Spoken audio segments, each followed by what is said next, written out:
course, to force the NPA to drop the Rouge unit case. More on that, Nzinga.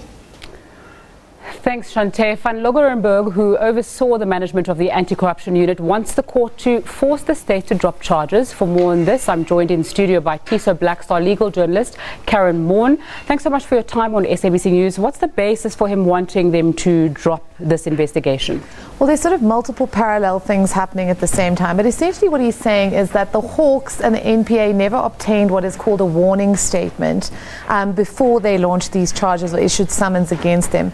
And essentially what it is about, hearing his side of the story in terms of the charge. So if you, for instance, are accused of stealing a pineapple at a supermarket and you're given the opportunity to come and say, no, but I didn't, I'd actually paid for this, I walked into the shop with it, this is exculpatory, don't go ahead with the charges, that may well influence the NPA's decision to prosecute you. What he's saying is that he has a response to these allegations that he was part of some illegal surveillance unit at Sars, and he should have been given the opportunity by the Hawks and the NPA to put that forward, and he wasn't. And he's saying essentially that the prosecutors lied when they said that they had in fact obtained a warning statement from him, and that because of that, Sean Abrams, who was then the head of the NPA, should have intervened in his prosecution, obtained those warning statements, and potentially reviewed the decision to prosecute him and withdrawn the charges, which is what we saw happening in the matter involving Pravin Gordhan, then the former, at that stage, the finance minister, in terms of his so-called Rouge unit prosecution case. Do we have an indication of how long we're going to, before we know what's going to happen with regards to this application? Well, essentially, Van Loggerenberg filed this application last month. At the same time, parallel to this, he and Ivan Pillay and the other accused in this matter are making what are called representations to the NPA to basically persuade them, don't go ahead with this case. Like, we don't believe that we're criminally liable here. We believe that this is a politically motivated case. Obviously, it's been quite politically loaded in terms of the public narrative around it, and we don't think you should go ahead. We think that this is a mistake. But the NPA has to respond to Van Loggerenberg's review application, and my understanding is that they are in fact going to fight it, that they're going to say that essentially the prosecutors acted in good faith in the matter, that they deny that there was conscious deceit in any respect, and that they do believe that they have a substantive case to bring against these accused over this allegedly illegal surveillance issue. What's fascinating, of course, about this is this matter dates back from 2008, 2007, which was the era of Jackie Salibi, where there's different stories that have come out, but essentially one of it is that the surveillance was put in place to protect the Scorpions from illegal surveillance from the police themselves. And so it's a very politically loaded case. It's over a decade ago, and whatever happens here, there needs to be some kind of finality and resolution to these allegations. Let's go into that story, because even when I was trying to grapple with it, there's so many layers to it, and there's so many, even the basic questions. So if someone said to you, was there or was there not a Rouge unit in SARS, what would that answer be? Well, obviously we saw the Sunday Times coming out and completely disavowing those stories. We also saw, that matters were taken to the Ombudsman. But essentially what the NPA is saying is that if in South Africa, if I want to monitor your phone conversations and I want to do it legally, I have to go to a judge. There's one judge in the country who's the right to grant an order for legal surveillance. And I must produce, affidavits and say this person or these individuals, I believe that there's a basis for surveilling them. And their argument is that this simply did not happen, and that various members of the NPA, etc., were put under surveillance illegally without their knowledge and without the consent of a judge. What of course is interesting is that around the same time is the exact same period that the so-called spy tapes recordings were made of two former and current NPA heads, Bulelani Nguka and Leonard McCarthy. And it's very interesting to see that at that stage those recordings would form the basis of former President Jacob Zuma's ultimately successful bid to have his prosecution withdrawn, and then it subsequently being reinstated. So there is a bit of a hornet's nest around this whole thing. We need to understand what happened, why the surveillance was put in place, if the NPA, these officials were aware that they were under surveillance. It is a matter that I think has gripped a public imagination, but which we still don't have a proper sense of what exactly was going on there.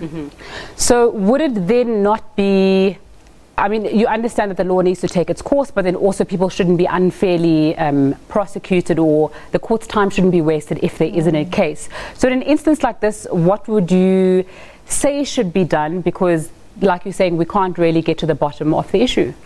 Well, I think, what's interesting is Van Loggerenberg has said, look, I have a version, I have a response to this.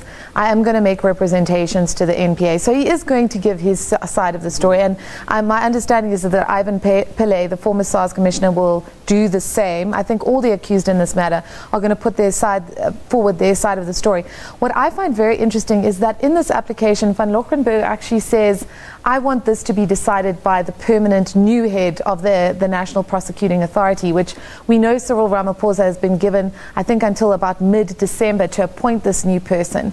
And, we can't look outside of the kind of fraught political context that the National Prosecuting Authority has been mired in. I mean, the decision to prosecute Pravin Gordhan for granting early retirement to Ivan Pillay was massively humiliating for the NPA. 2 weeks later, they had to withdraw it because they had no legal basis to bring this case in the first place.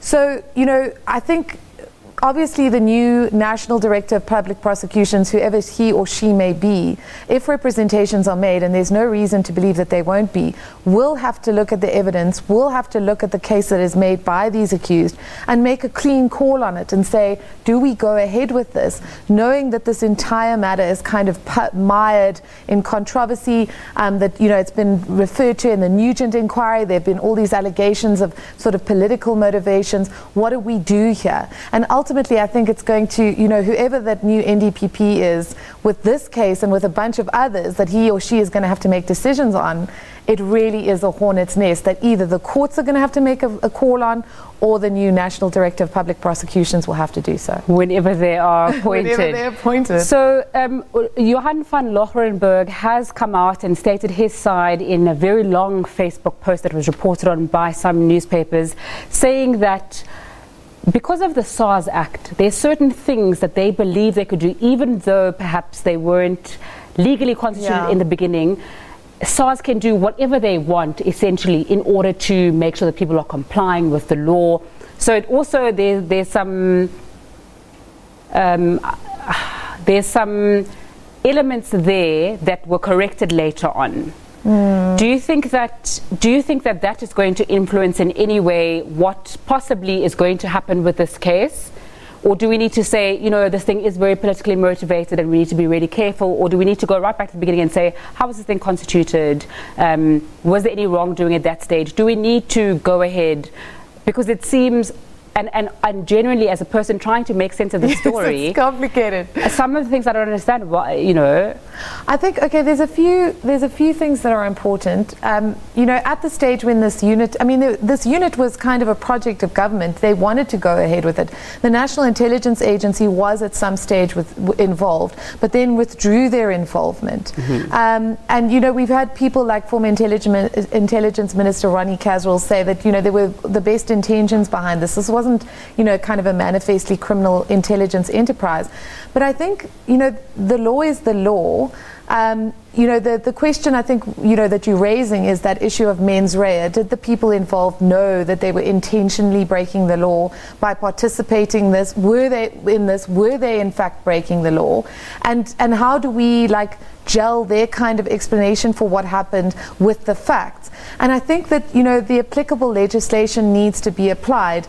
You cannot simply surveil people in this country if you want that intelligence to serve in a court of law or whatever, without getting the requisite support of a judge for that. If they provide an explanation and said, this was something that we did with Harry Nell, that this was a plan that we had, this was why we were doing it, we need to hear those explanations. But I think more and more we need to set a standard in this country where we say this is the law, this is what we need to know as officials, and this is how we need to practice it.